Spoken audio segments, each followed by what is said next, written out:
بسم اللہ الرحمن الرحیم۔ السلام علیکم پیارے دوستو، آج کی یہ ویڈیو آپ سبھی مسلمانوں کے لیے بہت ہی خاص ہے، کیونکہ آج کی اس ویڈیو میں ہم آپ کو اللہ تعالیٰ کے پیارے نبی حضرت محمد مصطفیٰ صلی اللہ تعالیٰ علیہ وسلم کی قبر مبارک کے بارے میں کچھ ایسی باتیں بتانے والے ہیں جن کو شاید آپ نے ابھی تک کبھی نہیں سنی ہوگی، اور ساتھ میں ہم آپ کو کچھ ایسی چیزوں کی زیارت بھی کروانے والے ہیں جن کو دیکھ کر آپ سبھی کا دل خوش ہو جائے گا۔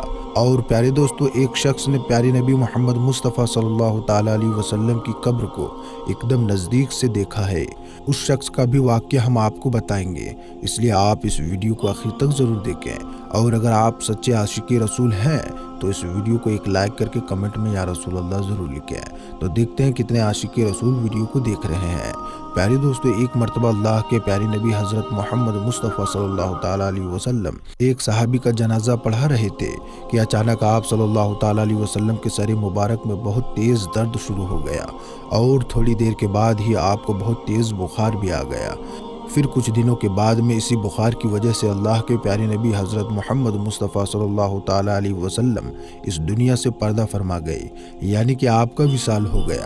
جس وقت آپ صلی اللہ تعالیٰ علیہ وسلم بیمار تھے، اس وقت آپ اپنی بیوی حضرت عائشہ رضی اللہ تعالیٰ عنہا کے حجرے میں موجود تھے اور ایک چارپائی پہ لیٹے ہوئے تھے۔ حضرت ابو بکر صدیق رضی اللہ تعالیٰ عنہ نے فرمایا کہ آپ صلی اللہ تعالیٰ علیہ وسلم اسی جگہ تدفین کیے گئے جہاں پر آپ کا وصال ہوا ہے، اس لیے اس چارپائی کو وہاں سے ہٹایا گیا جس پر آپ لیٹے ہوئے تھے۔ پھر اسی جگہ پر یہ قبر بھی تیار کی گئی۔ پھر اللہ کے پیارے نبی محمد مصطفیٰ صلی اللہ تعالیٰ علیہ وسلم کو حضرت علی اور ایک صحابی نے مل کر غسل دیا، اور پھر وہیں پر حضرت عائشہ کے حجرے میں آپ کو تدفین کر دیا گیا۔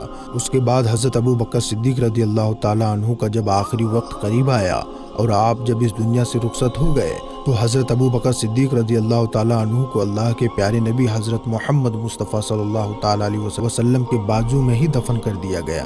پھر کچھ دنوں کے بعد جب حضرت عمر فاروق رضی اللہ تعالیٰ عنہ کا آخری وقت قریب آیا اور پھر جب آپ اس دنیا سے پردہ کر گئے تو حضرت ابو بکر صدیق رضی اللہ تعالیٰ عنہ کو اللہ کے پیارے نبی حضرت محمد مصطفیٰ صلی اللہ تعالیٰ علیہ وسلم کے بازو میں ہی دفن کر دیا گیا۔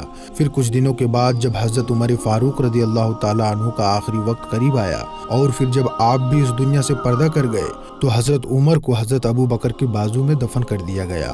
اسی طرح سے پھر ایک جگہ پر 3 قبریں تیار ہو گئی۔ اور پیارے دوستو، جیسا کہ ہم نے آپ کو بتایا ہے کہ حضرت عائشہ صدیقہ رضی اللہ تعالیٰ عنہا کے حجرے میں رسول اللہ صلی اللہ تعالیٰ علیہ وسلم اور حضرت ابو بکر صدیق کو تدفین کر دیا گیا تھا، تو یہ دونوں حضرت عائشہ صدیقہ رضی اللہ تعالیٰ عنہا کے محرم تھے، تو ان کے حجرے مبارک اور قبروں کے درمیان کوئی پردہ نہیں تھا۔ لیکن جب حضرت عمر فاروق رضی اللہ تعالیٰ عنہ کا وصال ہوا تو ان کو بھی حضرت ابو بکر صدیق کے بازو میں ہی تدفین کر دیا گیا، تو حضرت عائشہ نے اپنے حجرے اور قبروں کے درمیان ایک پردہ لگا دیا، کیونکہ حضرت عمر نامحرم تھے، یعنی کہ آدھی جگہ پر حضرت عائشہ رہ رہی تھی اور باقی آدھی جگہ پر 3 قبریں مبارک بنی تھی۔ ایک قبر پیارے نبی صلی اللہ تعالیٰ علیہ وسلم کی، اور دوسری قبر حضرت ابو بکر صدیق کی، اور تیسری قبر حضرت عمر رضی اللہ تعالیٰ عنہ کی تھی۔ پیارے دوستو، ہم آپ کو یہ بھی بتا دیں کہ جو یہ تیسری قبر مبارک تھی، یہاں پر حضرت عائشہ رضی اللہ تعالیٰ عنہا کی یہ خواہش تھی کہ وہاں پر ان کی قبر مبارک ہونی چاہیے، لیکن حضرت عمر فاروق نے حضرت عائشہ سے درخواست کی تھی، اس لیے یہ جگہ حضرت عائشہ نے حضرت عمر کو دے دی۔ پھر حضرت عائشہ کو جنت البقیع میں تدفین کر دیا گیا۔ اس کے بعد میں جو حضرت عائشہ کے گھر پر چھت پڑی ہوئی تھی، وہ چھت بھی کمزور ہونے لگی۔ پھر ایک بار زوردار بارش ہوئی، اس بارش میں حضرت عائشہ کے گھر کی چھت گر گئی اور ساتھ میں گھر کی ایک دیوار بھی گر گئی۔ اس وقت حضرت عمر بن عبداللہ عزیز کا دور تھا۔ اس وقت انہوں نے کالے پتھر کی دیوار بنا دی اور ساتھ ہی 5 کونے والی دیوار بھی بنا دی۔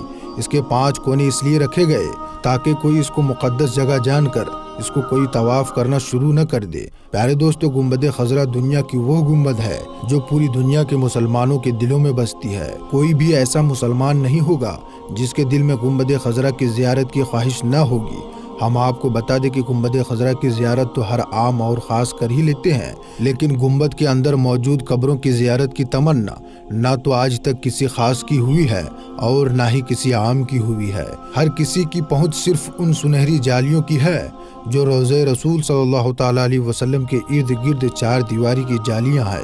پیارے دوستو، ہم آپ کو یہ بھی بتا دیں کہ روضہ رسول صلی اللہ تعالیٰ علیہ وسلم کے اندر کی زیارت کرنے والے ان 5 کونے والی دیوار تک ہی جا پاتے ہیں۔ اس لیے جو لوگ یہ دعویٰ کرتے ہیں کہ روضہ رسول صلی اللہ تعالیٰ علیہ وسلم تک گئے ہیں یا پھر ان کے پاس کوئی روضہ رسول کی فوٹو یا پھر کوئی ویڈیو موجود ہے، یاد رکھیں ایسے لوگ جھوٹ بول رہے ہیں، کیونکہ روضہ رسول صلی اللہ تعالیٰ علیہ وسلم پر سلام عرض کرنے والے جب سنہری جالیوں کے سامنے کھڑے ہوتے ہیں تو ان کو سنہری جالیوں کی سوراخوں سے صرف ایک ہری چادر نظر آتی ہے جو کہ ان 5 دیواروں پر پڑی ہوئی ہے۔ اس طرح سے سلام پیش کرنے والے اور حضور صلی اللہ تعالیٰ علیہ وسلم کے بیچ میں 4 دیواری بنی ہوئی ہے، پہلی سنہری جالیوں والی، دوسری 5 کونے والی، تیسری ایک اور 5 دیواری اور چوتھی وہ 4 دیواری جو اصل حجرے کی دیوار ہے۔ اس طرح سے روضہ رسول صلی اللہ تعالیٰ علیہ وسلم تک آج تک کوئی بھی نہیں پہنچ پایا۔ آج تک صرف ایک موقع آیا ہے جب کوئی روضہ رسول صلی اللہ تعالیٰ علیہ وسلم کے قریب پہنچا ہے۔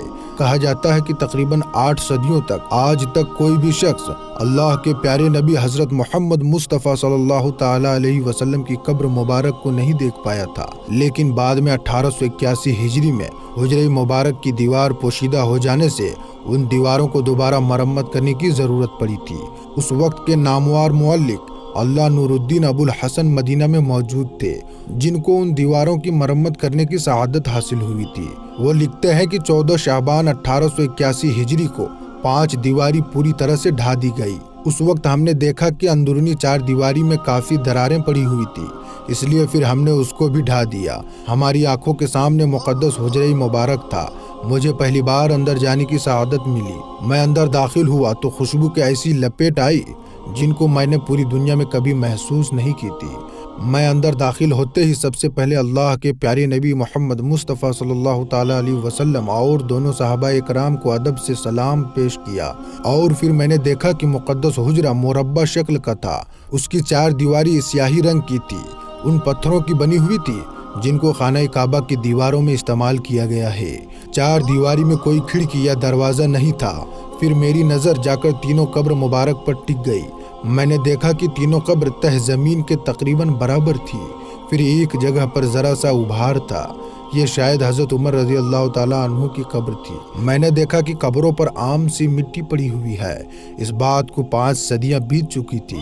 ان 5 صدیوں کے دوران کوئی بھی انسان ان دیواروں کے اندر تک داخل نہیں ہوا تھا۔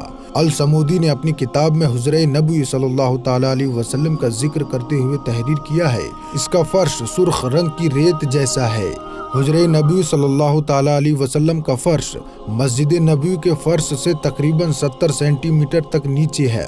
اس وقت موجود چھت کو ختم کر کے اس جگہ پر لکڑی کی چھت رکھ دی گئی تھی جو دیکھنے میں حجرے میں لگی مربع جالیوں کی طرح ہے۔ اس لکڑی کی چھت کے اوپر ایک چھوٹا سا گنبد بھی تیار کیا گیا ہے۔ پیارے دوستو، ہم امید کرتے ہیں کہ آپ کو آج کا ہمارا یہ ویڈیو بہت ہی پسند آیا ہوگا۔ اگر آپ عاشق رسول ہیں، سچے عاشق رسول ہیں، تو ہمیں یقین ہے کہ آج کا ویڈیو آپ کو بہت پسند آیا ہوگا۔ تو آپ اس ویڈیو کو زیادہ سے زیادہ اپنے دوستوں میں ثواب کی نیت سے شیئر کریں، اور ابھی تک آپ نے ہمارے چینل کو سبسکرائب نہیں کیا ہے تو چینل کو سبسکرائب کر کے ساتھ میں لگے بیل آئیکن کو ضرور دبا دیں، تاکہ ہم جب بھی کوئی ایسی ویڈیو اپلوڈ کریں تو سب سے پہلے آپ کو نوٹیفیکیشن مل جائے۔ تو پیارے دوستو، ہم ملتے ہیں پھر ایک اور نئی ویڈیو کے ساتھ، تب تک کے لیے السلام علیکم، اللہ حافظ۔